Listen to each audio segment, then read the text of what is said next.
আল্লাহ যে কইল প্রথম সৃষ্টি আমার এশ, প্রথম সৃষ্টি আবার কয় আমার আরশ, প্রথম সৃষ্টি আবার কয় নূর, প্রথম সৃষ্টি আবার কয় রূহ। আল্লাহ এক মুখে যে এত কথা কয়, আল্লাহর মুখ কয়টা? বিএনপির মহাসচিব সাহেবকে সাবধান করে দিতে চাই। আপনি বক্তৃতায় বলেছেন শরিয়া আইন মানে না, আবার এখন বাউলদের পক্ষ অবলম্বন করে যারা আজকে কথা বলে তাদেরকে আপনি বন্ধ বলেছেন।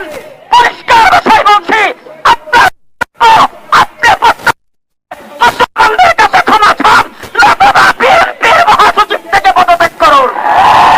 যারা কথায় কথায় জাতির সাথে ওয়াদা করে আমরা ক্ষমতায় আসলে কোরআন বিরোধী কোনো আইন পাস করব না, তারাও আল্লাহর বিপক্ষে দাঁড়িয়ে আবুল সরকারদের পক্ষে অবস্থান নিয়েছে, ঠিক কিনা?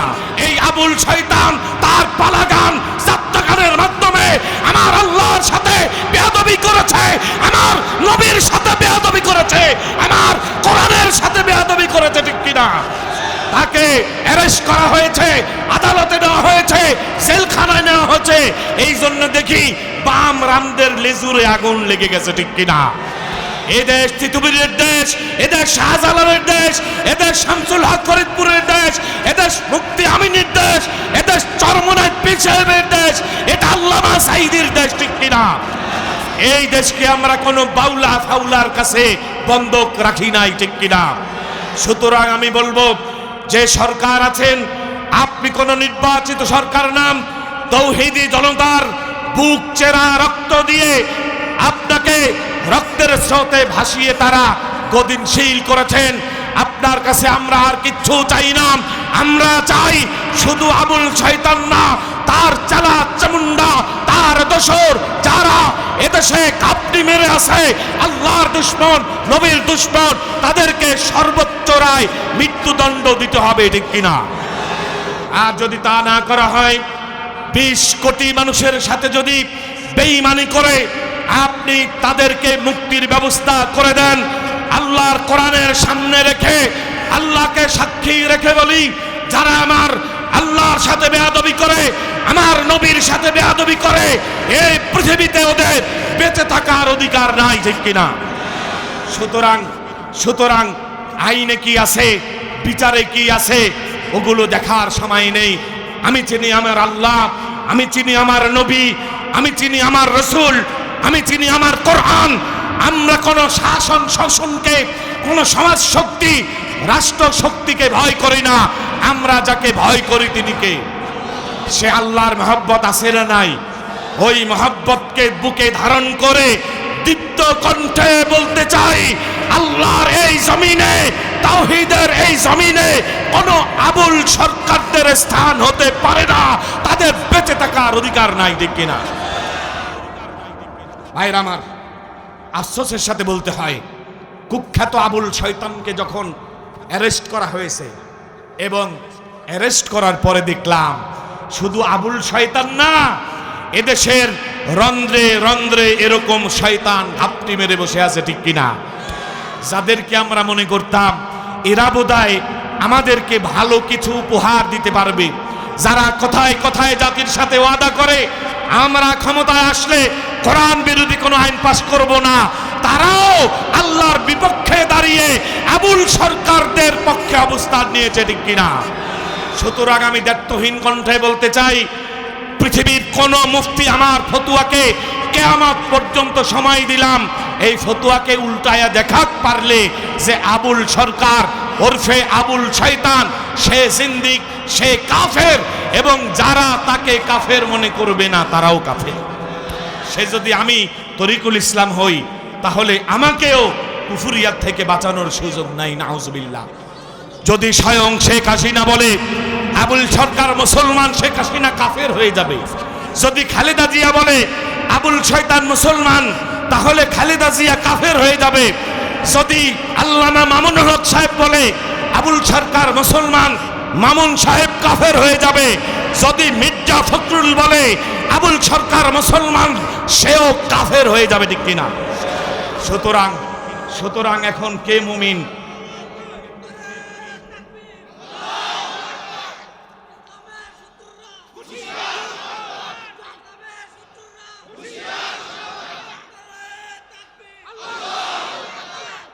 সুতরাং মানুষের কাছে এটা উন্মোচিত হয়ে গেছে।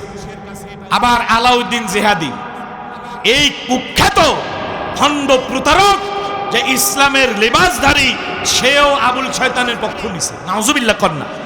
হাই রে টুপিওয়ালা দাড়িওয়ালা আবুল ফজলরা একদিনে শেষ হয়ে যায় না, কিয়ামত পর্যন্ত আবুল ফজলের গোষ্ঠী আছে না নাই? নাউজুবিল্লাহি মিন যালিক। এই পালা গান, যাত্রা গান, এই যে এরা দেহতত্ত্ব নিয়ে যারা কথা বলে, এই বাউল ফাউল, এগুলো ইসলামের দুশ্মন। তারা কি বলতে পারে আল্লাহর কোরআনের সামনে? এগুলো আমাদের মুখে শোভা পায় না। নাউজুবিল্লাহ বলেন। সুতরাং এদেশ থেকে চিরদিনের জন্য তাদেরকে বয়কট করতে হবে, নিষেধ করতে হবে। প্রগতিশীলের দাবিদার তথাকথিত একদল অশ্লীল সমাজ, তারা বলে যে এদেশের এই ধারা বন্ধ হয়ে যাবে। আচ্ছা, একজন ডাক্তার যদি অপরাধ করে, সেই ডাক্তারের শাস্তি হবে কি হবে না? যদি শাস্তি হয়, তাহলে এ কথা বলার সুযোগ আছে যে ডাক্তারি বিদ্যার বিরুদ্ধে সবাই দাঁড়িয়েছে? কারণ ডাক্তারি বিদ্যার বিরুদ্ধে দাঁড়ায় নাই, দাঁড়িয়েছে যেই অপরাধী ডাক্তার, তার বিরুদ্ধে, ঠিক কিনা? তাহলে আমাদেরকে কি বোঝান, কি বোঝান আমাদেরকে? আপনারা দিনের পর দিন আল্লাহকে নিয়ে, রাসূলকে নিয়ে, কোরআনকে নিয়ে, দ্বীনকে নিয়ে, ইসলামিক তাহজিব তামাদ্দুনকে নিয়ে তামাশা করে যাবেন। তাওহীদের জনতা আঙ্গুল চুষবে, এটা হয় না। তোমাদেরকে যেখানে পাওয়া হবে জুতা দিয়া পিটাইয়া তোমাদেরকে দেশ ছাড়া করা হবে, ঠিক কিনা? दो दिन का है जिंदगी, कर लो बंदा बंदेगी, आखिर दुनिया से जाना है, जो करना है कर ली, ला इलाहा इल्लाल्लाह। सबाई লা ইলাহা ইল্লাল্লাহ। নিরাকারে তিনি নির্জনীয়, সদা মহিয়ান দ্বিতীয়, সৃষ্টি জগতের স্রষ্টা মহান, সমহিমায় তিনি চির অমলান। হুকুম মানে তার চন্দ্র তারা, আসমান জমিন ঝরনা ধারা, লা ইলাহা ইল্লাল্লাহ। লা ইলাহা ইল্লাল্লাহু মুহাম্মাদুর রাসূলুল্লাহ সাল্লাল্লাহু আলাইহি ওয়াসাল্লাম। আল্লামা ইবনে কাসির রাহমাতুল্লাহ আলাইহি লেখেন, ওই যে দেয়ালটা, এই দেয়ালে কি হবে? তাফসীর ইবনে কাসিরের মধ্যে এসেছে, লাবিনাতাম মিনাজ যাহাবি ওয়া লাবিনাতাম মিনাল ফিদ্দা। আল্লাহ তাআলা ওই জান্নাত বানিয়েছেন, একটা জান্নাত আল্লাহ রাব্বুল আলামিন স্বর্ণের ইট রেখেছেন, আবার ওই স্বর্ণের ইটের উপরে আবার আল্লাহ রাব্বুল আলামিন একটা রূপার ইট সাজিয়েছেন। স্বর্ণ আর রূপার ইট দিয়ে জান্নাতের দেয়াল বিনির্মাণ করেছেন। শুধু এতটুকুই নয়, আল্লাহ রাব্বুল আলামিন বাইনাহুমা মিস্ক, ওই জান্নাতের স্বর্ণ আর রূপার মাঝখানে যেই ম্যাটেরিয়ালস দিয়েছেন, এটা আল্লাহ জান্নাতি মেশক এবং আবরের ছোঁয়া দিয়ে জান্নাত বানিয়েছেন। সুবহানাল্লাহ। ইমাম বুখারী রাহমাতুল্লাহ আলাইহি বলেন, এবার আল্লাহ তাআলা জান্নাত বানানো কমপ্লিট করেছেন। কমপ্লিটলি যখন জান্নাত হয়ে গেছে, জান্নাতকে এবার জান্নাত এর রূপ দিয়ে সক্রিয়তা এনে আল্লাহ রাব্বুল আলামিন এবার বললেন, কাল্লিমি, হে জান্নাত তুমি কথা বলো।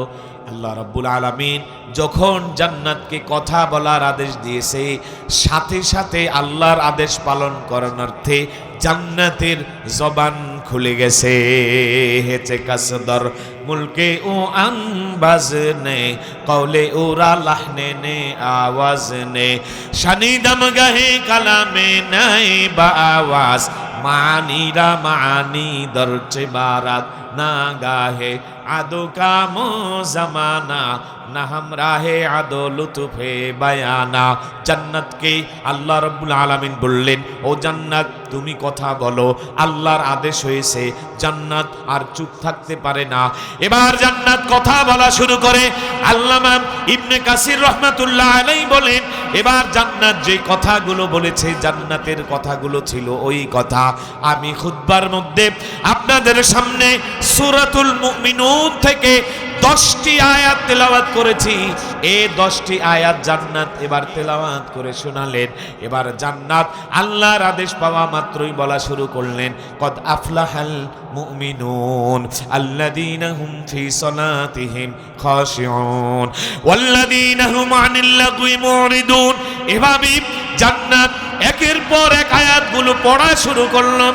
আয়াত পড়তে পড়তে যখন 10টি আয়াত শেষ করেছে, উলাইকা হুমুল ওয়ারিসুন আল্লাযীনা ইয়ারিসুনাল ফিরদাউসা হুম ফিহা খালিদুন।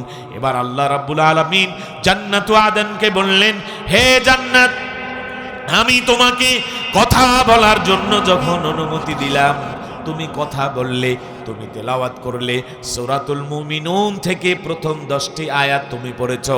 তাহলে তুমি শুনে রাখো, এই 10টি আয়াতের মধ্যে 7টি গুণাগুণ আছে। এই 7টি গুণ যদি কোনো বান্দা, কোনো মুমিন, কোনো আদম সন্তান, দুনিয়ার কোনো মানুষের মধ্যে এই 7টি গুণ পাওয়া যায়, আমি আল্লাহ রাব্বুল আলামিন কথা দিলাম, আমি আল্লাহ ওই ব্যক্তিকে জান্নাতের মেহমান বানায়া দেব। হয়েছে কাসদর মুলকে ও আমবাজনে কওলে ওরা লাহনে নে আওয়াজনে। এই 7টি গুণের কথা আল্লাহ তাআলা জান্নাতের থেকে শুনলেন। এবার আসেন একজন মহিষী নারীকে জিজ্ঞেস করি, আমার নবী কেমন ছিলেন? নারী, সে আবার কেমন নারী? সে হলো উম্মুল মুমিনিন হযরতে আয়েশা সিদ্দিকা। ইমাম বুখারী রাহমাতুল্লাহ আলাইহি হাদিস গ্রহণ করেছেন যে আয়েশা, তিনি ইবনে কুহাফা হযরতে আবু বকর সিদ্দিক রাদিয়াল্লাহু তাআলা আনহুর সন্তান। হযরতে আয়েশা আল্লাহর নবীর সাথে 6 বছরে নবীর সাথে বিয়ে সম্পন্ন হয়েছে। 9 বছরে আল্লাহর নবীর সাথে সংসার শুরু হয়েছে। সংসার জীবন শুরু করে 18 নম্বর বছরে যখন পৌঁছেছে, মাত্র 9 থেকে 18, 9টি বছর আল্লাহর নবীর সাথে সংসার করেছে।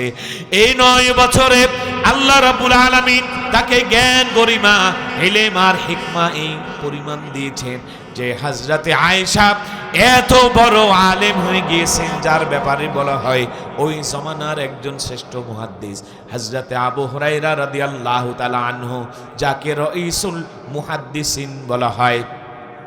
যে আবু হুরায়রা সম্পর্কে বলা হয়েছে, সাদহাজারা আবু হানিফা হামজো নাই খাকে পায়ে আবু হুরায়রা না রশিদ। আবু হুরায়রা এত বড় ইমাম, এত বড় মুহাদ্দিস, এত বড় পণ্ডিত, আল্লাহর নবীর সাহাবী, আসহাবে সুফফার অন্তর্ভুক্ত, কিশোর সাহাবীদের অন্তর্ভুক্ত, আনসার সাহাবীদের অন্তর্ভুক্ত সাইয়্যিদুনা আবু হুরায়রা রাদিয়াল্লাহু তাআলা আনহু। হাদিসের পৃষ্ঠায় পৃষ্ঠায় যার খবর পাওয়া যায়, ওয়া আন আবি হুরায়রাতা রাদিয়াল্লাহু তাআলা আনহু। তার নাম ছিল আব্দুস শামস। কোন ইতিহাস বলে তার নাম ছিল আব্দুল উজ্জা। আল্লাহ নবী দরবারে আসার পরে নবী বললেন, এই নামগুলো শুভকর নয়, এই নামগুলোর সাথে শিরকের গন্ধ আসে। তোমার নাম আব্দে শামস, তোমার নাম আব্দুল উজ্জা হতে পারে না। আজকে থেকে তোমার নাম আব্দুর রহমান। আব্দুর রহমানকে আদর করে আমার নবী একদিন আবু হুরায়রা বলে ডাক দিলেন। ওই থেকে তিনি আবু হুরায়রা নামে প্রসিদ্ধ হয়ে গেলেন। সাদহাজারা আবু হানিফা হামজো নাই খাকে পায়ে আবু হুরায়রা না রশিদ। তার মর্যাদা কেমন? আমরা যেই মাযহাবের ইমাম, ওই মাযহাবের ইমামের নাম কি?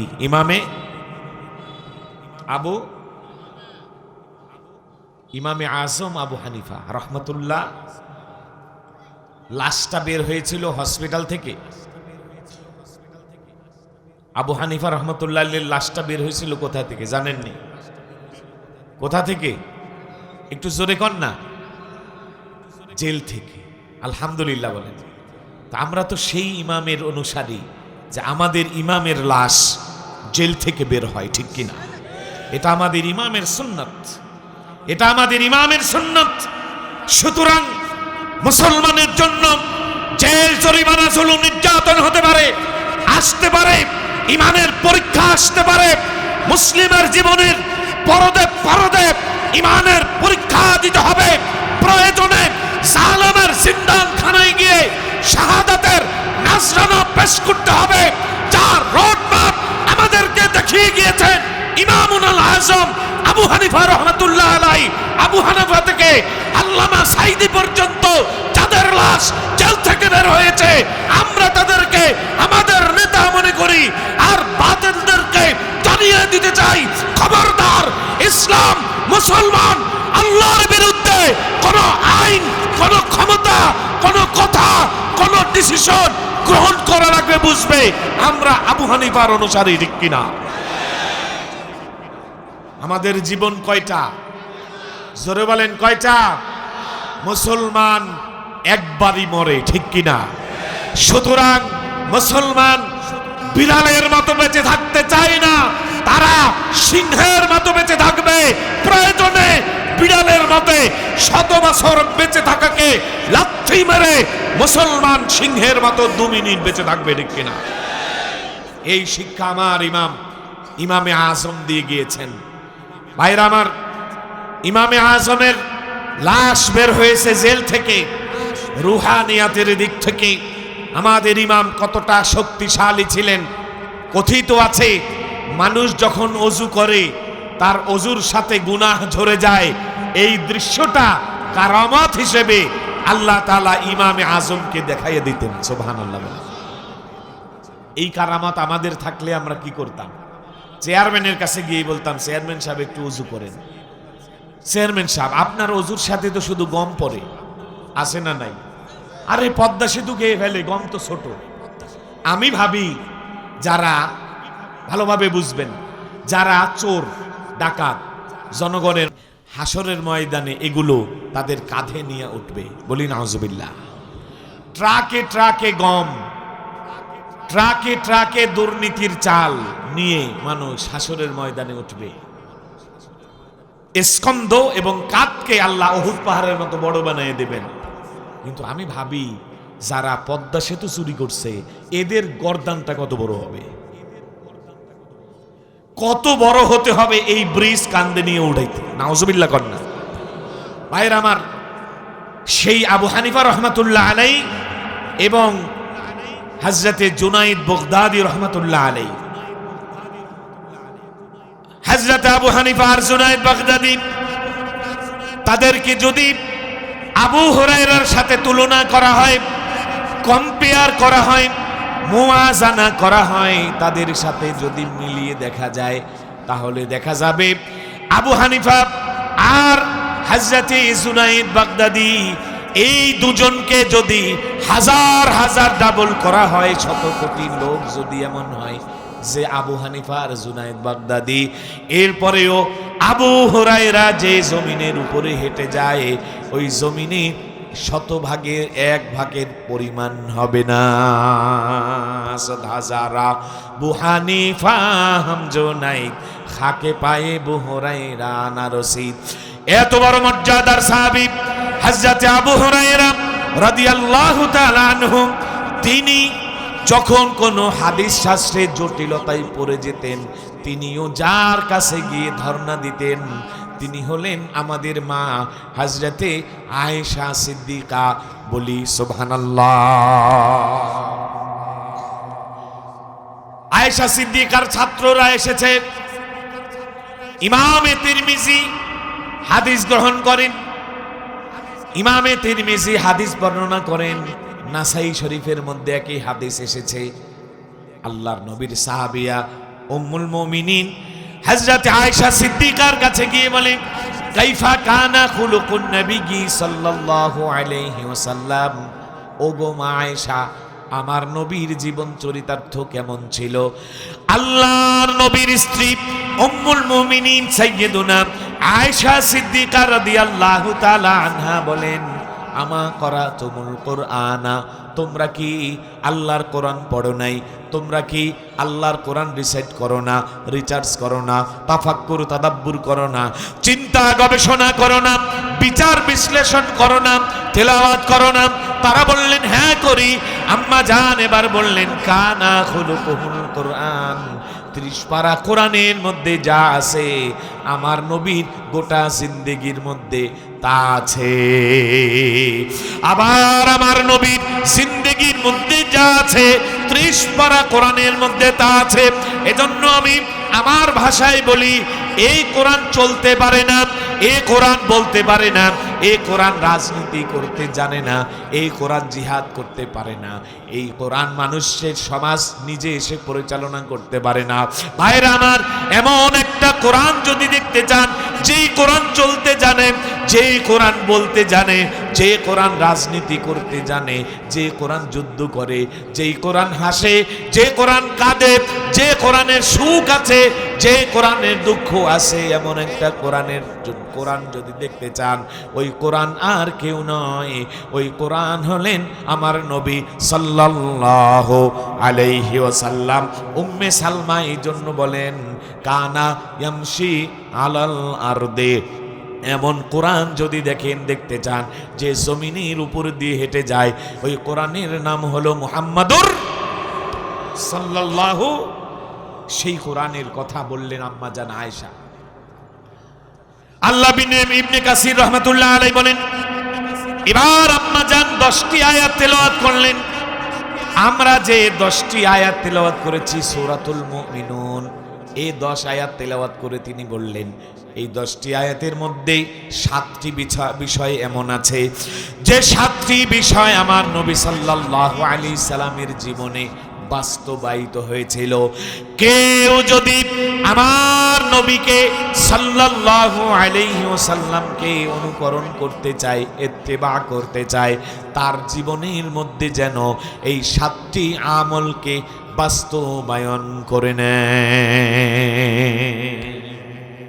তাহলে আমরা এই 7টি বিষয় শুরু করব।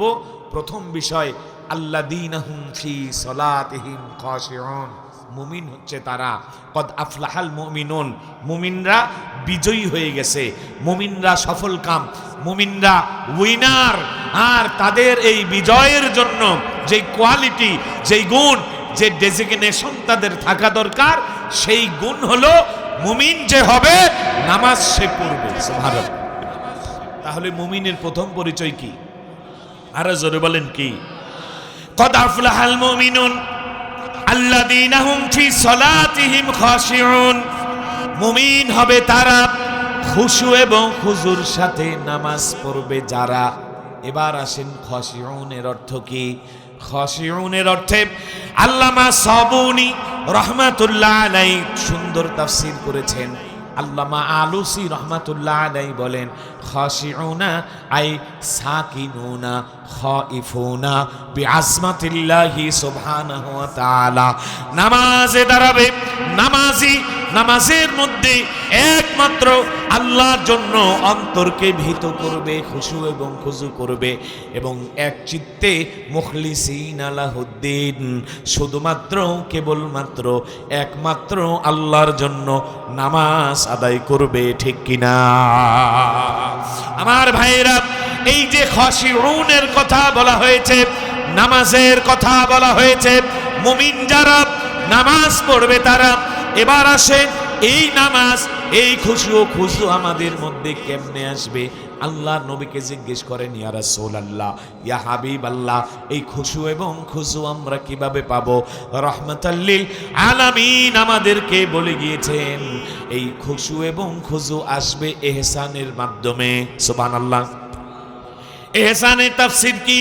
ইহসানের তাফসীর হলো আনতা আবুদাল্লাহ কাআন্নাকা তারাহ ফাইন লাম তাকুন তারাহু ফাইন্নাহু ইয়ারাক। আল্লাহ রাব্বুল আলামিনের সামনে এমন ভাবে নামাজ আদায় করবে কেমন যেন তুমি তোমার রবকে দেখছো। আর যদি এমন হয় যে তুমি তোমার রবকে দেখছো, ওই পর্যায়ে তুমি যেতে পারো নাই, তাহলে কমপক্ষে এতটুকু তুমি ভাববে যে তোমার রব তিনি তোমাকে দেখছেন। এবার আসেন প্র্যাকটিক্যাল এটা কেমনে হয়।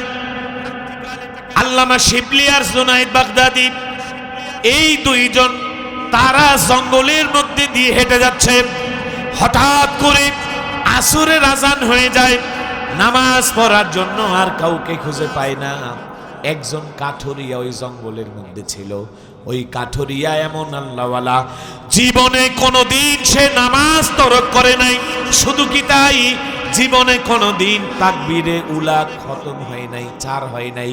তাকবীরে উলার সাথে সে নামাজ পড়ে।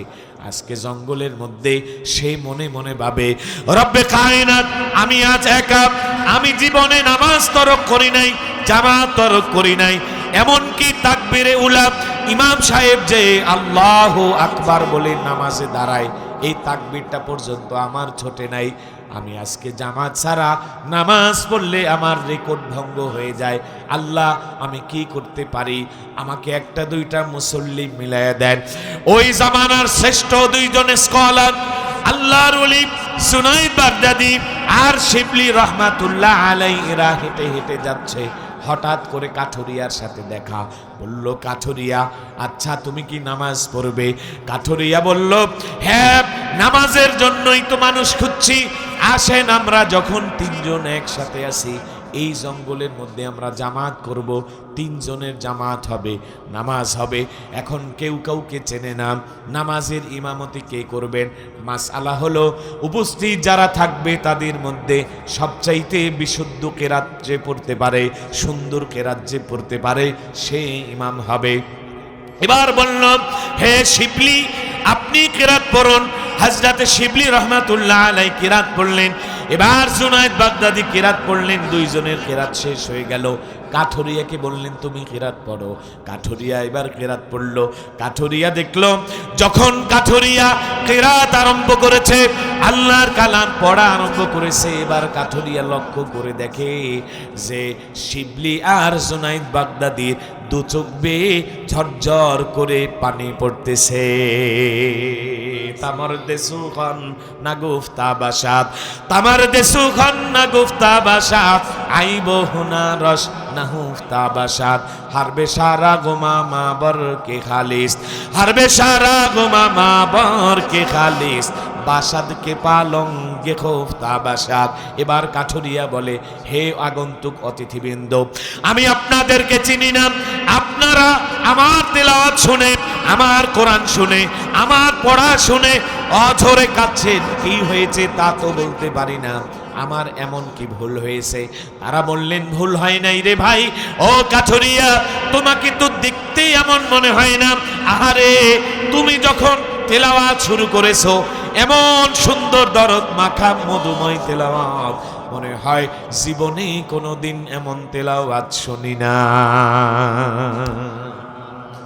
এখন আমাদের মধ্যে ইমাম তুমিই হবে, আমরা দুইজন মুক্তাদি হব, মুসল্লি হব।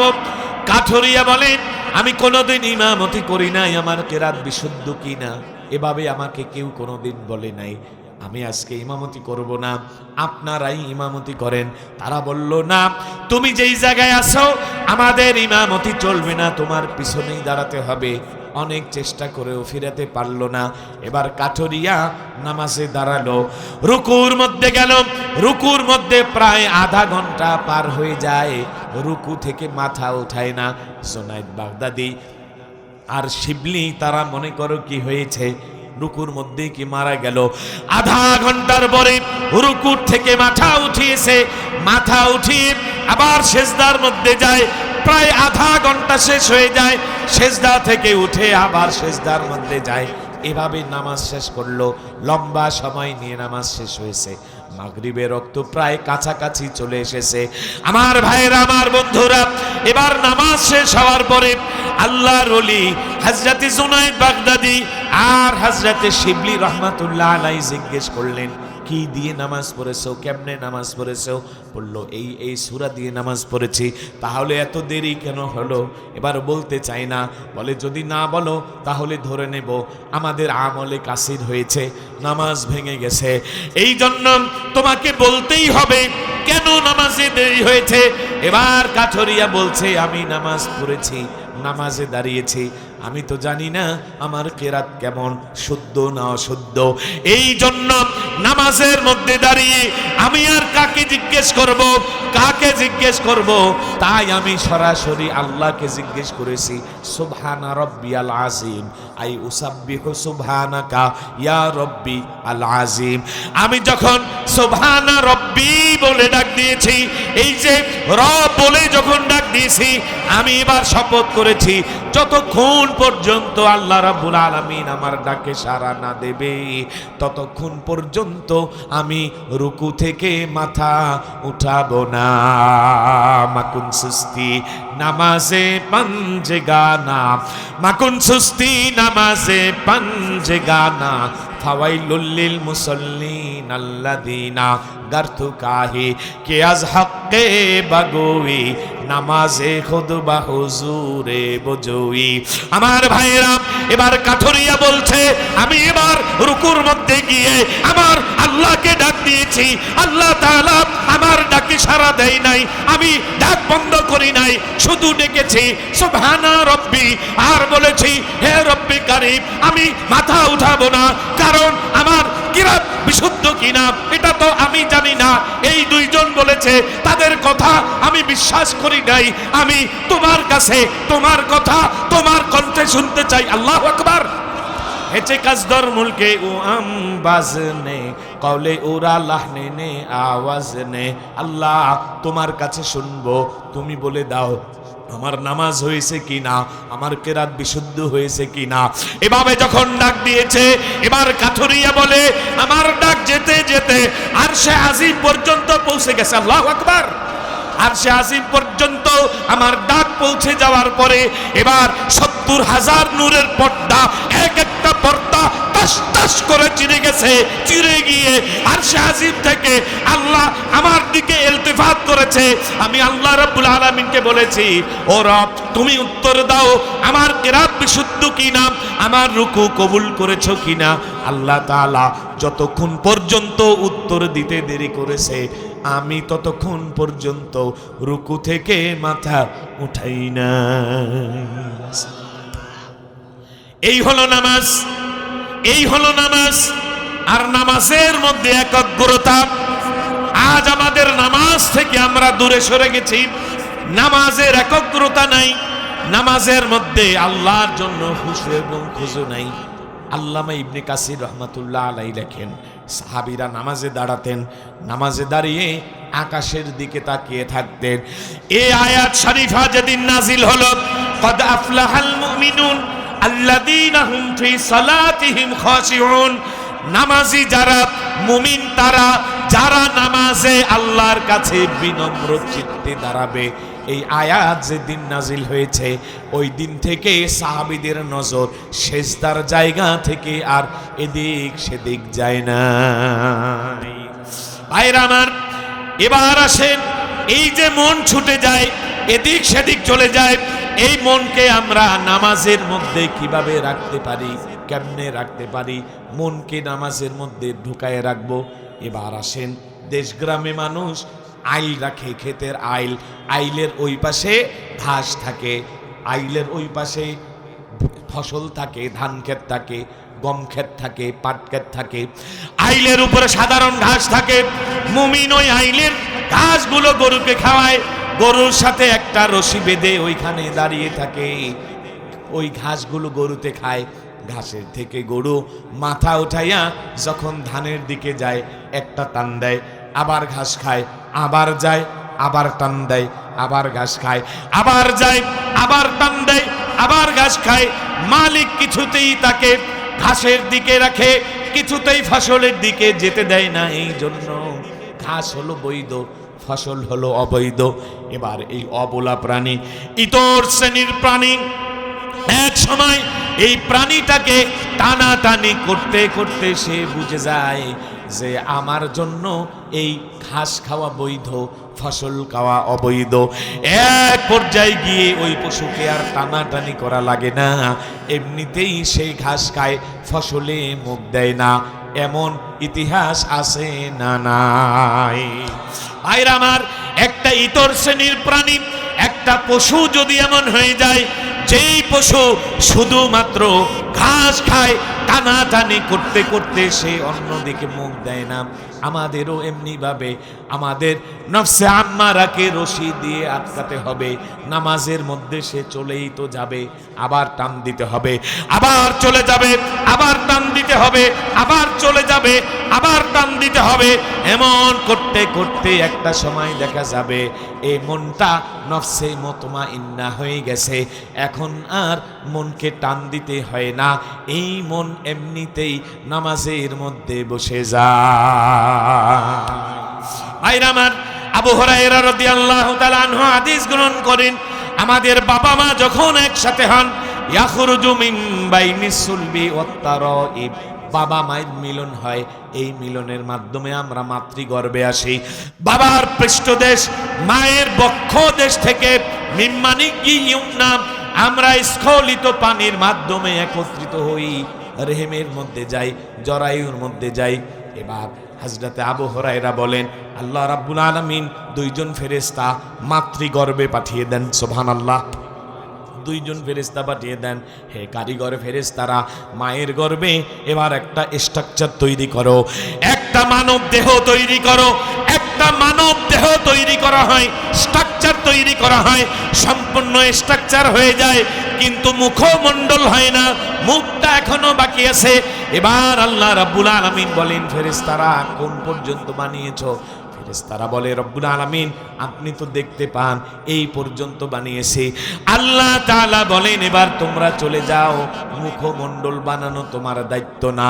আমার গোলাম, আমার বান্দা, আমার দাস, এই বান্দার মুখমণ্ডল আমি আল্লাহ রাব্বুল আলামিন ভালোবেসে মহব্বত করে আমি আমার নিজের হাতে বানিয়ে দিতে চাই। আদমিরা আদমিয়াত লাজেমাস আদর আগার বুনা বাসদ হাইজমাস গর্ব সুরাত আদমি ইনসাবুদে আহমদ আবু জেহেল হাম এক সাবুদে।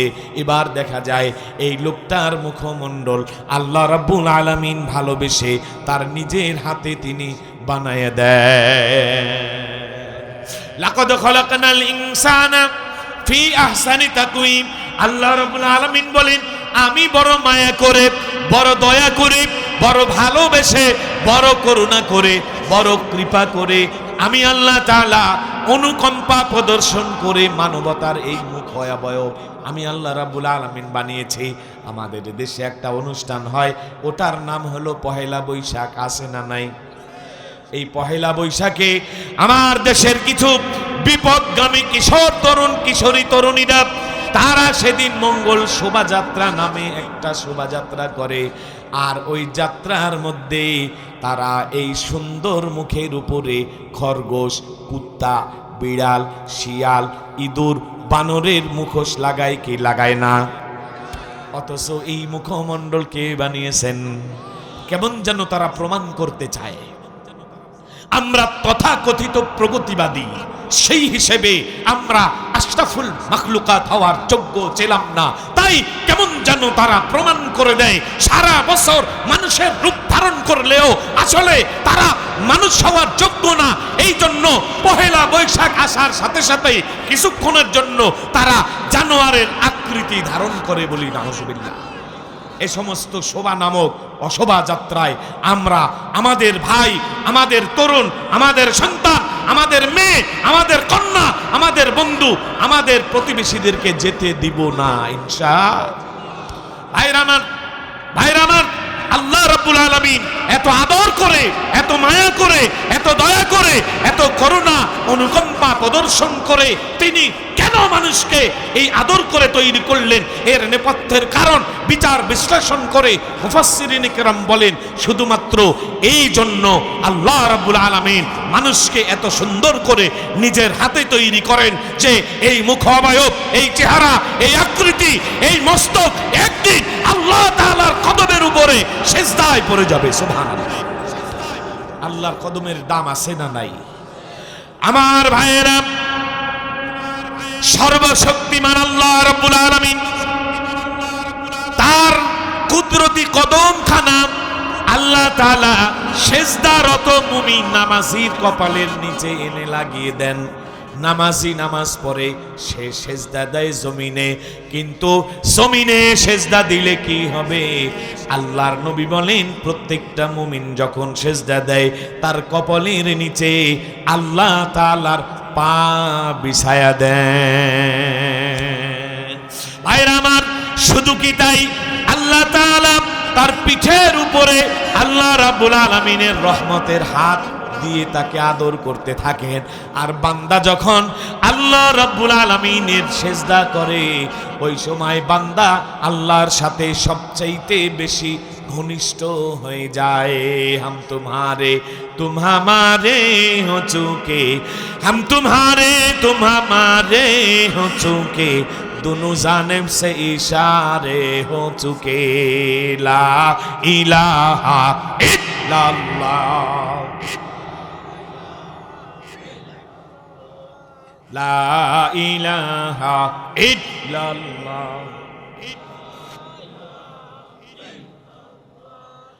قد أفلح المؤمنون الذين هم في صلاتهم خاشعون।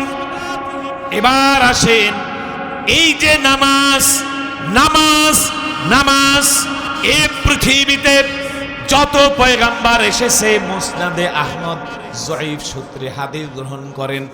আল্লাহ রাব্বুল আলামিন এই মহাবিশ্বে একজন দুইজন নয়, আল্লাহ তাআলা ধারাবাহিকভাবে 1,24,000 পয়গাম্বার পাঠিয়েছেন। সুবহানাল্লাহ। এই পয়গাম্বাররা অন্তিম মুহূর্তে জীবন সায়ান্নে, জীবনের অপরাহ্ন বেলায় দুনিয়া ছেড়ে যখন আখিরাতের উদ্দেশ্যে পাড়ি জমাবেন, এমন সময় তার রেখে যাওয়া উম্মতের জন্য প্রত্যেক পয়গাম্বার কিছু ওসিয়ত করে যান, খুতবা পাঠ করে যান, বক্তব্য দিয়ে যান, তাদের জন্য কিছু নসিহা পেশ করে যান, ওয়াজ করে যান। আল্লাহর নবী সাল্লাল্লাহু আলাইহি সাল্লাম সহ আদম আলাইহিস সালাম থেকে নিয়ে আমাদের নবী পর্যন্ত সকলে তার রেখে যাওয়া উম্মতের জন্য ওসিয়ত করেছেন, কিন্তু এক একজন এক এক রকম ওসিয়ত করেছেন। সবার ওসিয়ত যদি এক জায়গায় করা হয় তাহলে দেখা যায় একটি কথা কোন নবী বাদ দেন নাই। এটা হলো সমস্ত নবী, সমস্ত রসুল, সমস্ত পয়গাম্বার তারা চলে যাওয়ার আগে তাদের উম্মতকে বলেছেন, উম্মত খবরদার খবরদার, নামাজ নামাজ, আমার বিদায়ের পরে তোমরা নামাজ ছেড়ে দিও না। আমার নবী রাহমাতাল লিল আলামিন, আকায়ে নামদার, তাজদার মদিনা, আহমদ মুজতবা মুহাম্মদ মুস্তাফা সাল্লাল্লাহু আলাইহি ওয়াসাল্লাম, আল্লাহর নবী যখন অন্তিম মুহূর্তে আল্লাহর নবীর সামনে একটা পাত্র, ইনদা রাসিহি কাসা, তার মাথার কাছে একটা পাত্র, ফিহি মাউন, ওই পাত্রের মধ্যে পানি আছে, ওয়ায়াদখুলু ইয়াদাহু ফিল মাই, আল্লাহর নবী সাল্লাল্লাহু আলাইহি সাল্লাম তার হাত মোবারক ওই পাত্রের মধ্যে ডুবিয়ে দেন, ওয়ায়ামসাহু ইয়ামসাহু ওয়াজহাহু বিল মাই, আল্লাহর নবী ওই পানিওয়ালা হাত তার মুখে তিনি মোছেন আর বলেন, হে আল্লাহ, সাকারাতুল মউত থেকে আমি মুক্তি চাই। এতটা নক্তিহীন, এতটা দুর্বল হয়ে বললেন, আমার নবীর কথা জোরে শোনা যাচ্ছিল না। আল্লাহর নবী ছোট্ট ছোট্ট করে কি যেন বলেন। আম্মা জান আয়েশা সিদ্দিকা ওই মজলিসের মধ্যে উপস্থিত। আয়েশা বলেন, এবার আমি রাহমাতাল লিল আলামিনের মুখ মুবারকের কাছে আমার কান নিয়ে দেখে তিনি বিড়বিড় বিড়বিড় করে আস্তে আস্তে বলেন। তিনি কি বলেন? হযরতে আয়েশা সিদ্দিকা বলেন, আমি লক্ষ্য করলাম আমার নবী বলেন, আসসালাত আসসালাত আসসালাত আসসালাত ওয়া মা মালাকাত আইমানুকুম। হে উম্মত, খবরদার খবরদার খবরদার খবরদার, আমি চলে যাচ্ছি। উম্মত, আমার বিদায়ের পরে তোমরা কি করবে জানি না, তবে তোমরা নামাজ নামাজ তোমরা নামাজ ছেড়ে দিও না। ভাইরা আমার, আল্লাহর নবী বললেন, হুব্বিবা ইলাইহি সালাস, তিনটি জিনিস আমার কাছে প্রিয়। এক নাম্বার আত্মীব, আমার কাছে সুগন্ধি প্রিয়। দুই নম্বরে আন-নিসা, আমার কাছে মা বোন মেয়ে জাতি নারী জাতি এরা প্রিয়, এদের আমি সম্মান করি, এরা আমার ভালো লাগে, সুগন্ধি আমার ভালো লাগে।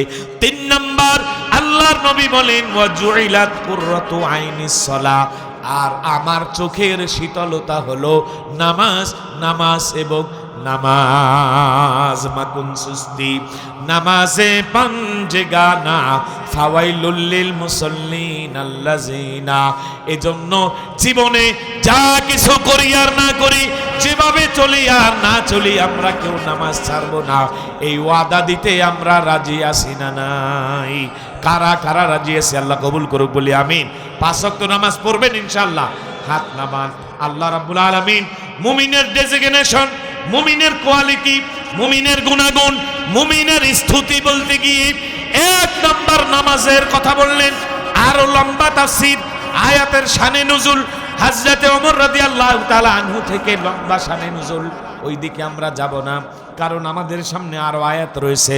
আল্লাহ তাআলা এবার 2 নম্বর আয়াতে বলছেন, ওয়াল্লাযীনা হুম আনিল লাগওয়ি মুরিদুন, আর মুমিন হবে তারা যারা অযথা কোনো ফায়দা ছাড়া অকথা আকথা কুকথা থেকে নিজেকে হেফাজত করবে। বলি সুবহানাল্লাহ।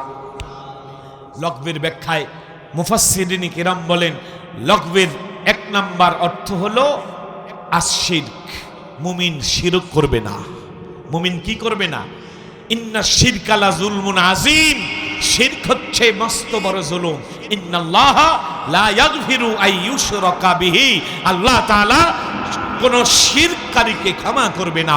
এজন্য আমাদের নামাজ হবে শিরক মুক্ত নামাজ, আমাদের সেজদা হবে শিরক মুক্ত সেজদা।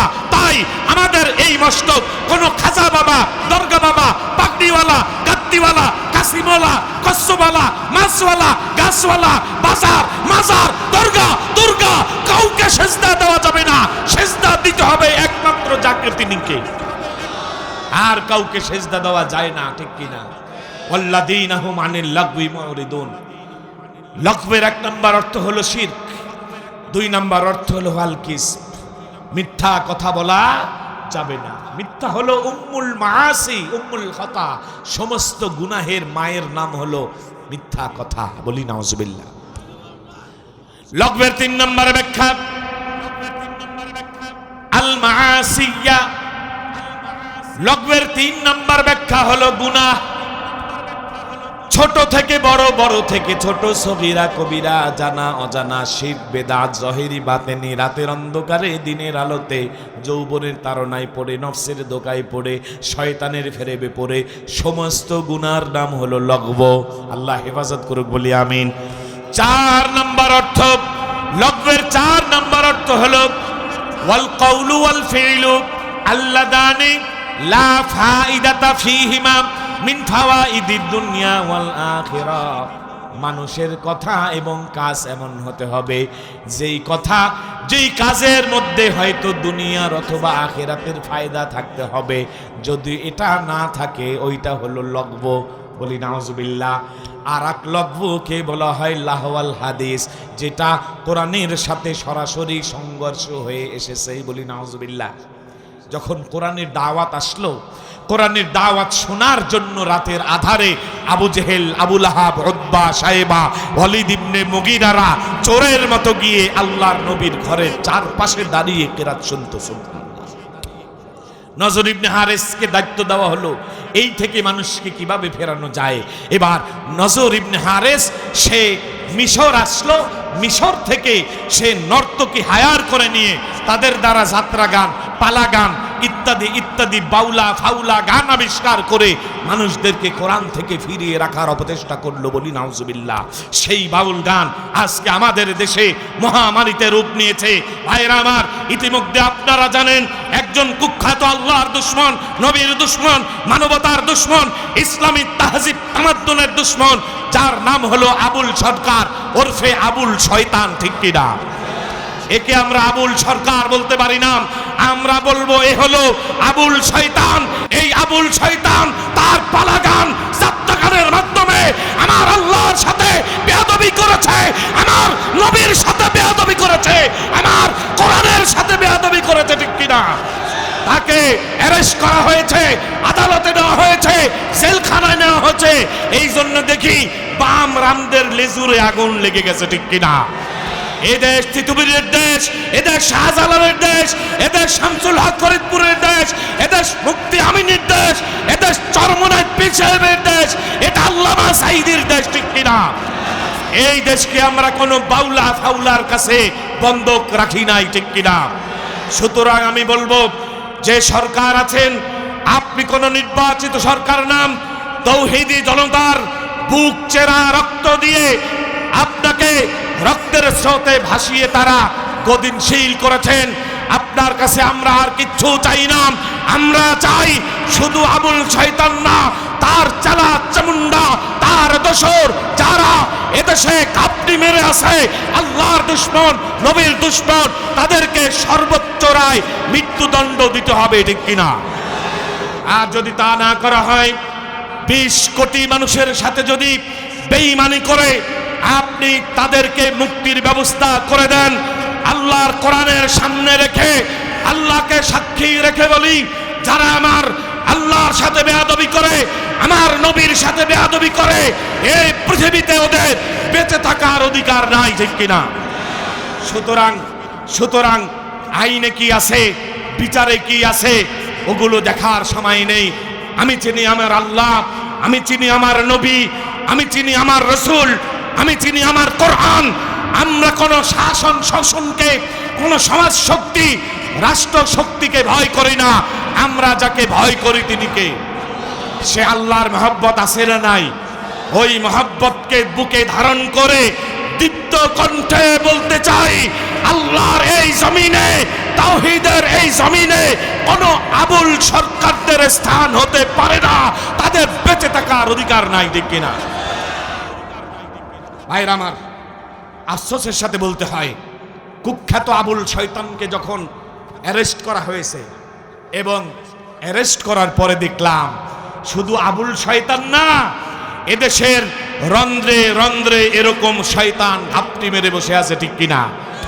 যাদেরকে আমরা মনে করতাম এরা বোধহয় আমাদেরকে ভালো কিছু উপহার দিতে পারবে, যারা কথায় কথায় জাতির সাথে ওয়াদা করে আমরা ক্ষমতায় আসলে কোরআন বিরোধী কোনো আইন পাস করব না, তারাও আল্লাহর বিপক্ষে দাঁড়িয়ে আবুল সরকারদের পক্ষে অবস্থান নিয়েছে, ঠিক কিনা? সুতরাং আমি দায়িত্বহীন কণ্ঠে বলতে চাই, পৃথিবীর কোন মুফতি আমার ফতুয়াকে কিয়ামত পর্যন্ত সময় দিলাম, এই ফতুয়াকে উল্টায়া দেখাত পারলে যে আবুল সরকার ওরফে আবুল শয়তান সে জিন্দিক, সে কাফের, এবং যারা তাকে কাফের মনে করবে না তারাও কাফের। সে যদি আমি তরিকুল ইসলাম হই, তাহলে আমাকেও কুফরিয়াত থেকে বাঁচানোর সুযোগ নাই, নাউজুবিল্লাহ। যদি স্বয়ং শেখ হাসিনা বলে আবুল সরকার মুসলমান, শেখ হাসিনা কাফের হয়ে যাবে।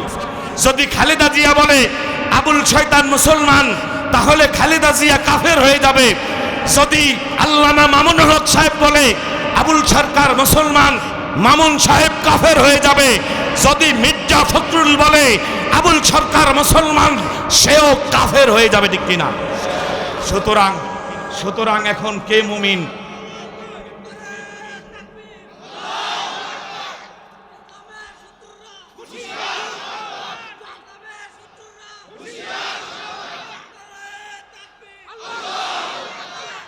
সুতরাং মানুষের কাছে এটা উন্মোচিত হয়ে গেছে। আবার আলাউদ্দিন জিহাদি, এই কুখ্যাত খণ্ড প্রতারক, যে ইসলামের লেবাসধারী সেও আবুল শয়তানের পক্ষ নিছে। নাউজুবিল্লাহ কন্যা। হাই রে টুপিওয়ালা দাড়িওয়ালা আবুল ফজলরা একদিনে শেষ হয়ে যায় না, কিয়ামত পর্যন্ত আবুল ফজলের গোষ্ঠী আছে না নাই? নাউজুবিল্লাহি মিন যালিক। এই পালা গান, যাত্রা গান, এই যে এরা দেহতত্ত্ব নিয়ে যারা কথা বলে, এই বাউল ফাউল, এগুলো ইসলামের দুশ্মন। তারা কি বলতে পারে আল্লাহর কোরআনের সামনে? এগুলো আমাদের মুখে শোভা পায় না। নাউজুবিল্লাহ বলেন। সুতরাং এদেশ থেকে চিরদিনের জন্য তাদেরকে বয়কট করতে হবে, নিষেধ করতে হবে। প্রগতিশীলের দাবিদার তথাকথিত একদল অশ্লীল সমাজ, তারা বলে যে এদেশের এই ধারা বন্ধ হয়ে যাবে। আচ্ছা, একজন ডাক্তার যদি অপরাধ করে, সেই ডাক্তারের শাস্তি হবে কি হবে না? যদি শাস্তি হয়, তাহলে এ কথা বলার সুযোগ আছে যে ডাক্তারি বিদ্যার বিরুদ্ধে সবাই দাঁড়িয়েছে? কারণ ডাক্তারি বিদ্যার বিরুদ্ধে দাঁড়াই নাই, দাঁড়িয়েছে যেই অপরাধী ডাক্তার তার বিরুদ্ধে, ঠিক কিনা? তাহলে আমাদেরকে কি বোঝান, কি বোঝান আমাদেরকে? আপনারা দিনের পর দিন আল্লাহকে নিয়ে, রাসূলকে নিয়ে, কোরআনকে নিয়ে, দ্বীনকে নিয়ে, ইসলামিক তাহজিব তামাদ্দুনকে নিয়ে তামাশা করে যাবেন। তাওহীদের জনতা আঙ্গুল চুষবে, এটা হয় না। তোমাদেরকে যেখানে পাওয়া হবে জুতা দিয়া পিটাইয়া তোমাদেরকে দেশ ছাড়া করা হবে, ঠিক কিনা? ওয়াল্লাযীনা হুম আনিল লাগবি মুরিদুন।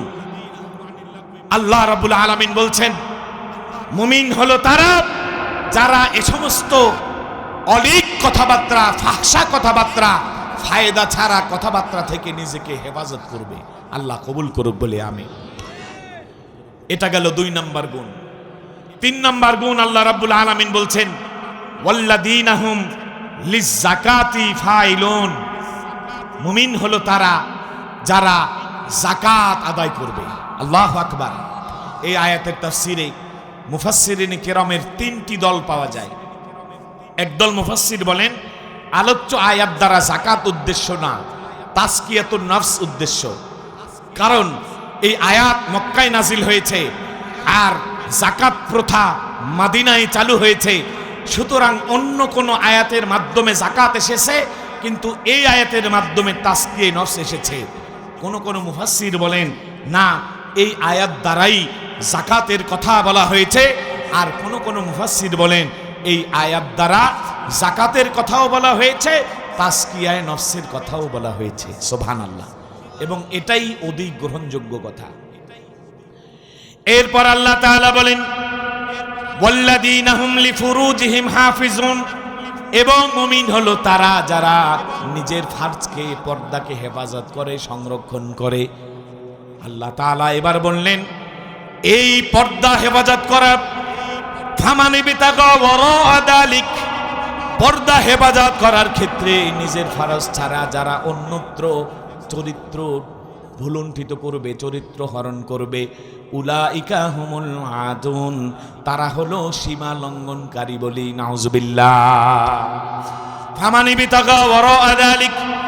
এরপর আল্লাহ তাআলা বলেন, ওয়াল্লাযীনা হুম লিআমানাতিহিম ওয়া আহদিহিম রাউন। মুমিনের 6 নাম্বার, মুমিনের 5 নাম্বার গুণ হলো লিআমানাতিহিম।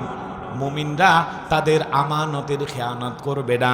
এজন্য আমাদের সামনে যত আমানত আছে, ওই আমানতের খেয়ানত আমরা করব না। রাজি আছি না নাই? ইসলামে ভোট দেওয়া এটাও একটা আমানত। এই আমানতেরও খেয়ানত করা যাবে না, ঠিক কিনা? এজন্য একজন চোরকে যদি ভোট দেন, ওই চুরির ভাগ আপনি পাবেন কি পাবেন না? আবার যদি আপনি একজন ভালো মানুষকে ভোট দেন, ওই ভালো মানুষটার ভালো গুণের একটা অংশ আপনি পাবেন। কারণ ভোট আপনার কাছে ঈমানের আমানত। লিআমানাতিহিম ওয়া আহদিহিম রাউন। আর যারা অঙ্গীকার রক্ষা করে, ওয়াদা রক্ষা করে, এরা হলো মুমিনের অন্তর্ভুক্ত। 6 নাম্বার গুণ হলো ওয়াদা রক্ষার কথা। 7 নাম্বার গুণ আল্লাহ রাব্বুল আলামিন বলেন, ওয়াল্লাযীনা হুম আলা সালাওয়াতিহিম ইউহাফিজুন। যারা 5 ওয়াক্ত নামাজ ওক্ত মতো সঠিকভাবে রুকু সেজদা সব কিছু আদায় করে, এই 7টি গুণ যাদের মধ্যে আছে, এরা হলো প্রকৃত মুমিন। বলি সুবহানাল্লাহ। মেরাজের রাত আল্লাহ তাআলা পয়গম্বর সাল্লাল্লাহু আলাইহি সাল্লামকে ডাকলেন। আল্লাহ ডাক দিয়ে নিয়ে গেলেন আল্লাহ রাব্বুল আলামিন আরশে আজিমে, আমার নবী মাকামে মাহমুদে। এমন সময় আল্লাহ রাব্বুল আলামিন আমার নবীকে 50 ওয়াক্ত নামাজ দিলেন। আল্লাহু আকবার। 50 ওয়াক্ত নামাজ নিয়ে আমার নবী রওনা হয়ে আসলেন। 6 নাম্বার আসমানে এসে হযরতে মুসা কালিমুল্লাহর সাথে দেখা হয়ে গেল। সাইয়্যিদুনা মুসা কালিমুল্লাহ জিজ্ঞেস করলেন, ওগো আল্লাহর নবী রাহমাতাল লিল আলামিন, আল্লাহর সাথে দেখা করলেন, আল্লাহ রাব্বুল আলামিন আপনাকে কি দিল? বলে আমাকে 50 ওয়াক্ত নামাজ দিয়েছে। হযরতে মুসা কালিমুল্লাহ বলে, আপনি যে 50 ওয়াক্ত নামাজ নিয়ে দুনিয়ায় যাবেন, আপনার উম্মত এটা পালন করবে না, একটু কমায়া দেন। আল্লাহর নবী এবার আল্লাহর সাথে দেখা করলেন, আল্লাহ তাআলা 5 ওয়াক্ত কমায় দিলেন। আবার মুসা আলাইহিস সালাম বললেন হবে না, 45 ওয়াক্তও তারা আদায় করবে না, আবার যান। আবার গেলেন, 5 ওয়াক্ত কমায় দিলেন। এভাবে কমতে কমতে 45 ওয়াক্ত কমে গেল, মাত্র 5 ওয়াক্ত রইল। এবার 8 বার 9 বার গিয়ে 45 ওয়াক্ত কমিয়েছে। এবার হযরতে মুসা বলে, ইয়া রাসূলুল্লাহ, ইয়া হাবিবাল্লাহ, 9 বার গিয়ে 5 ওয়াক্ত করে 45 ওয়াক্ত কমেছে, মাত্র 5 ওয়াক্ত আছে। এটাও আপনার উম্মত সঠিকভাবে পড়বে কিনা জানি না। আল্লাহর কাছে আরেকটু আবেদন করেন। আল্লাহর নবী মানবতার নবী, মানব দানবের নবী, জিন ইনসানের নবী, বিশ্ব নবী, নবীজি মুহাম্মদুর রাসূলুল্লাহ সাল্লাল্লাহু আলাইহি সাল্লাম বলেন, রব্বুল আলামিন, হে মুসা, আমার রব্বুল আলামিনের কাছে আমার এখন শরম লাগে, গয়রতে লাগে, ব্যক্তিত্বে লাগে। আল্লাহর গয়রত আছে, আল্লাহর ব্যক্তিত্বে লাগে। সুতরাং হে পয়গম্বর খলিলুল্লাহ মুসা, 5 ওয়াক্ত নামাজ নিয়ে আমি যাব। এমন সময় আল্লাহ রাব্বুল আলামিন ডাক দিলেন, হে আমার হাবিব, হে রাহমাতাল লিল আলামিন। আল্লাহর নবী আল্লাহর ডাকে সাড়া দিলেন। আল্লাহ তাআলা বলেন, হাবিব, হে আমার রাসূল, হে পয়গম্বর, আপনি শুনে রাখুন, আপনার উম্মতকে আমি আল্লাহ রাব্বুল আলামিন 50 ওয়াক্ত নামাজ দিলাম, আপনি কমাতে আরম্ভ করলেন। কমতে কমতে 9 বার আমার সাথে আপনি দেখা করেছেন। 9 বার আমি কমিয়ে 45 ওয়াক্ত কমিয়ে দিয়েছি। 45 ওয়াক্ত কমে মাত্র 5 ওয়াক্ত রইল। এবার আল্লাহ তাআলা ডাক দেন, হাবিবি, হে মুহাম্মদ সাল্লাল্লাহু আলাইহি ওয়াসাল্লাম, আপনার উম্মত মাত্র 5 ওয়াক্ত নামাজ পড়বে। 50 কে কমিয়ে 5 ওয়াক্ত দিয়েছি, তাতে কি হয়েছে? আপনার উম্মত যদি এই 5 ওয়াক্ত নামাজ সঠিকভাবে আদায় করতে পারে, আমি আল্লাহ রাব্বুল আলামিন 5 ওয়াক্তের পরিবর্তে তার আমল নামায় 50 ওয়াক্তের সওয়াব লিখে দেব। एक नेकी गर कोई बंदा करे, एक नेकी गर कोई बंदा करे, एक के बदले में उसको 10 मिले। अल्लाह अल्लाह अल्लाह।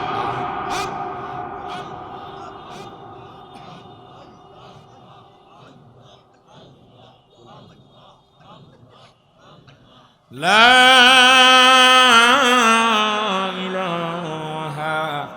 ইল্লাল্লাহু মুহাম্মাদুর রাসূলুল্লাহ।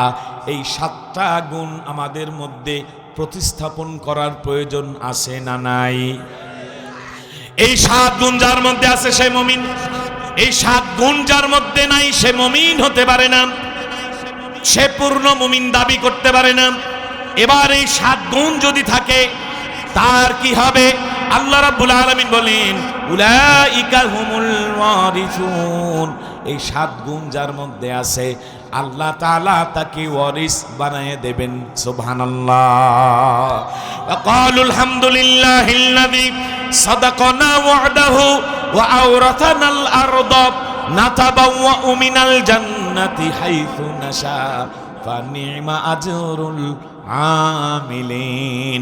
সূরা জুমার আল্লাহ তাআলা এই ওয়ারিসের তাফসীর করতে গিয়ে আল্লাহ তাআলা বুঝাইতে চান, হে দুনিয়ার মানুষেরা, তোমাদের প্রত্যেকের নামে আমি আল্লাহ জান্নাত বরাদ্দ করে রেখেছি। কেউ জান্নাতে গিয়ে ওইটা লাভ করবে, কেউ জান্নাতে যেতে পারবে না, ওই জায়গাগুলো খালি পড়ে থাকবে। আমি আল্লাহ রাব্বুল আলামিন এবার ওই জায়গাটা ওয়ারিস হিসেবে তোমাদেরকে দান করে দেব। এই 7 গুণ যদি তোমাদের মধ্যে থাকে, আমি আল্লাহ রাব্বুল আলামিন তোমাদেরকে জান্নাতের ওয়ারিস বানায়া দেব। আল্লাযীনা ইয়ারিসুনাল ফিরদাউসা, এবার আল্লাহ রাব্বুল আলামিন বলেন, এই যে তোমরা ওয়ারিস হবা যেই জান্নাতের, ওই জান্নাতের নাম হলো জান্নাতুল ফিরদাউস। সুবহানাল্লাহ। ইন্নাল্লাযীনা ক্বালু ইন্নাল্লাযীনা আমানু ওয়া আমিলুস সালিহাতি কানাত লাহুম জান্নাতুল ফিরদাউসি নুজুলা খালিদিনা ফিহা লা ইয়াবগুনা আনহা হিওয়ালা কুল লাউ কানাল বাহরু মিদাদান লিকালিমাতি রাব্বি লানাফিদাল বাহরু ক্বাবলা আন তানফাদা কালিমাতু রাব্বি ওয়ালাউ জিনা বিমিসলিহি মাদাদা। জান্নাতুল ফিরদাউস আল্লাহ তাআলা আপনার আমার মেহমানদারির জন্য এই জান্নাত আল্লাহ আমাদের জন্য বরাদ্দ করেছেন। আর ওই জান্নাতে জীবনে একবার যে ব্যক্তি প্রবেশ করবে, ওই ব্যক্তিকে আল্লাহ আর কোনোদিন জান্নাত থেকে বের করে জাহান্নামে নেবে না। ফিরদাউস কেন হলো? ফিরদাউস কেন হলো? এই আয়াতের তাফসিরে আল্লামা আলুসি রাহমাতুল্লাহ আলাইহি বলেন, ইমাম ইবনে কাসির রাহমাতুল্লাহ আলাইহি সহ প্রায় সমস্ত তাফসিরে বলেছেন ফিরদাউস কেন হয়েছে, এই ফিরদাউস থেকে জান্নাতুল ফিরদাউস কেন দেওয়া হলো, বলে লিআন্নাহা আলাল জান্নাহ, কেননা জান্নাতুল ফিরদাউস এটা হলো সবচেয়ে উত্তম জান্নাত বলি। সুবহানাল্লাহ। ওয়া তাতাফাজ্জারু মিনহাল উয়ুন, এই জান্নাত থেকে জান্নাতের নহরগুলো প্রবাহিত হয়। যেই নহর সম্পর্কে আল্লাহ বলেছেন জান্নাতিন তাজরি মিন তাহতিহাল আনহার, এই নহরগুলো জান্নাতুল ফিরদাউস থেকেই উৎপত্তি হয়েছে। শুধু কি তাই, আর আল্লাহ তাআলা বলেন ওয়াসাকুহা আরশুর রহমান, জান্নাতুল ফিরদাউসের ছাদ আর আল্লাহর আর রহমান আল্লাহ রাব্বুল আলামিন আরশের তলা, এটা হলো এক। অর্থাৎ যেই ব্যক্তি জান্নাতুল ফিরদাউস লাভ করলো, ওই ব্যক্তি আল্লাহর আরশের নিচে বসবাস করবে।